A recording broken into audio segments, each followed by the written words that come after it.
80 years ago, Sam McLaughlin transformed a farmer's field into a home for adventure. We've seen the highs and the lows. But today, the elements are catching up. We're pulling back the curtain on the challenge of a lifetime, keeping the Scouts Canada spirit alive while balancing urban forest revitalization with a modern camp for the next generation. It's not always pretty, but it is always Samac. We're here at Camp Samac, and this property is incredible. Come on, I'll show you. Today we're at Camp Samac in Oshawa, Ontario, at one of the premier camps of Scouts Canada, which is Camp Samac. We are going to be having a video documentary on what's happening at Samac over 2026. Camp Samac was formed 80 years ago in 1941, 46. My math isn't that great. In 1946. And at that time, it was the hub of scouting in our community.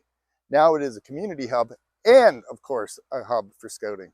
This year, we're going to be working at our urban forest. We're going to be looking and examining the balance between it being adventure space for kids and how we can maintain our urban forest. This is going to be an exciting year, a year of change. To understand the work Kevin, the team, and our wonderful volunteers are doing today, you have to look at what this land used to be. Before 1946, much of this property was active farmland. The few original giants here were mostly elm trees, but they were tragically lost to Dutch elm disease shortly after the camp opened. To rebuild the forest quickly, the camp began an extensive planting program focusing on red, white, and Scotch pines. They were meant to be the future of Samac. The problem is, these pines, especially the Scotch pine, weren't meant to be here forever.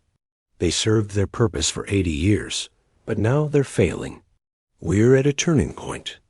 The goal now is a return to the roots.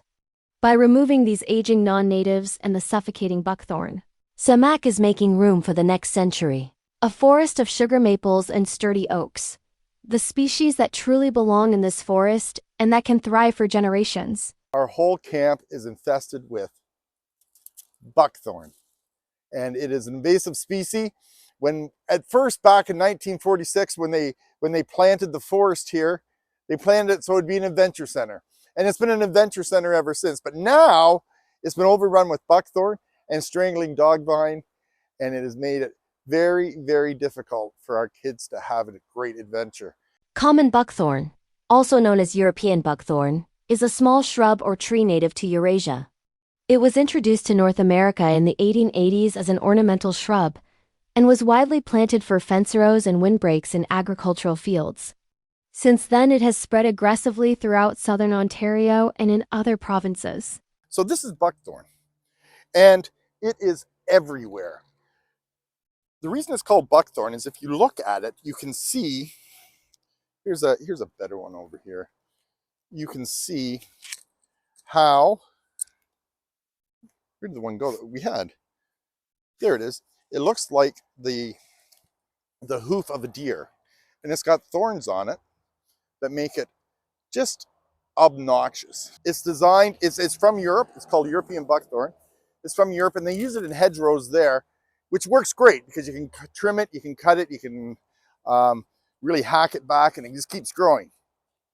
But when it came to Canada, our seasons are different. Our trees have developed differently.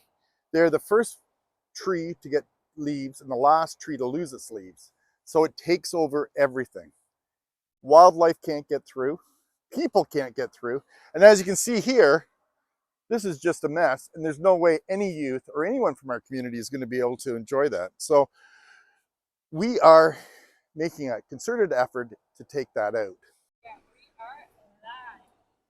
So you may think that this buckthorn thing is just an issue at Camp Samac, but it's not. This is a view of what it looks like along Conwin. And you can see all our mature trees. We've got a lot that have fallen, but that's all caused from the buckthorn eliminating any new growth from underneath. And what we're going to do is just whip down the street here, and I want to show you what is about 2 kilometers away and what we're dealing with. Back when I was just, 12, 13 years old, well, he was even younger than that. I bet you when I was 8 years old, I came to Camp Samac to get my scouting uniform. And it was my cub uniform at the time. And Camp Samac was in the middle of the farmers' fields. There was nothing around for miles. And now, as you can see, is total urban sprawl. Construction going up everywhere. But this area right here, that's all buckthorn. So as we get rid of the buckthorn at our place, those berries from here are taken by the birds down to Samac, and more buckthorns planted. And vice versa, as they get rid of the buckthorn here, the berries from our place are brought down here. So it's a situation that this buckthorn is all over southern Ontario and northern states. It has become a real issue, and we're just trying to figure out how do we deal with it, and how do we carry on, because the work it takes to get rid of it is almost overbearing. Buckthorn thrives in a variety of habitats and forms dense thickets that crowd and shade out native plants. It can alter nitrogen levels in the soil, creating better conditions for its own growth and discouraging the growth of native species. It is suggested that this is a contributing factor to dying of our pine tree population. But there's more, because there's a second problem. And we'll take a look down here and I'll show you.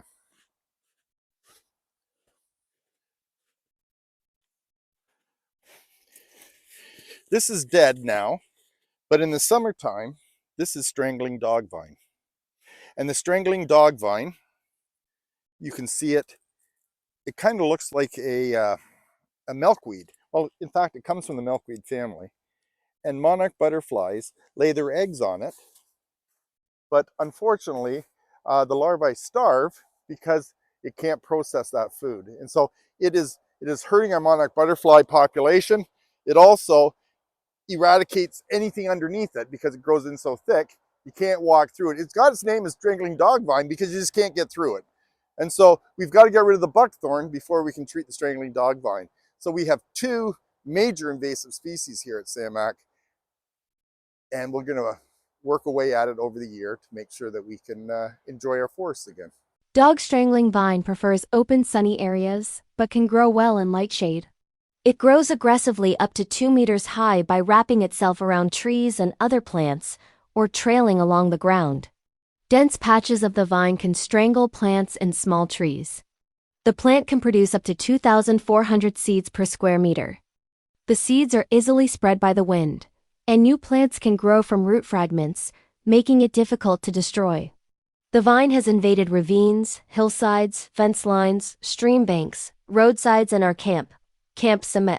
In summary, dog strangling vine kills monarch butterflies and climbs European buckthorn, creating a dense, suffocating wall of vegetation that shuts out both campers and wildlife. So this is our issue. If you look here, you can see that there's these old pine trees that are dead, and how do you get in there and cut it safely? So we use a little mini X that we have, and I've got volunteers in here today helping us get it out, and then this wood that once it's pulled out gets thrown on the fire. But as you can see, this isn't a small task. We've got to attack this invasive species full throttle and get her done. We're very excited to be putting together a video library for 2026. It's not 19 anymore, 2026. And during that time, and what I'm supposed to do? Tell them to like, comment, and subscribe. Please like and subscribe, because as Scout's motto is plan, do, review, and you guys are part of our review process. So please drop us a note, give us a like, and share our video. So, tripping hazard.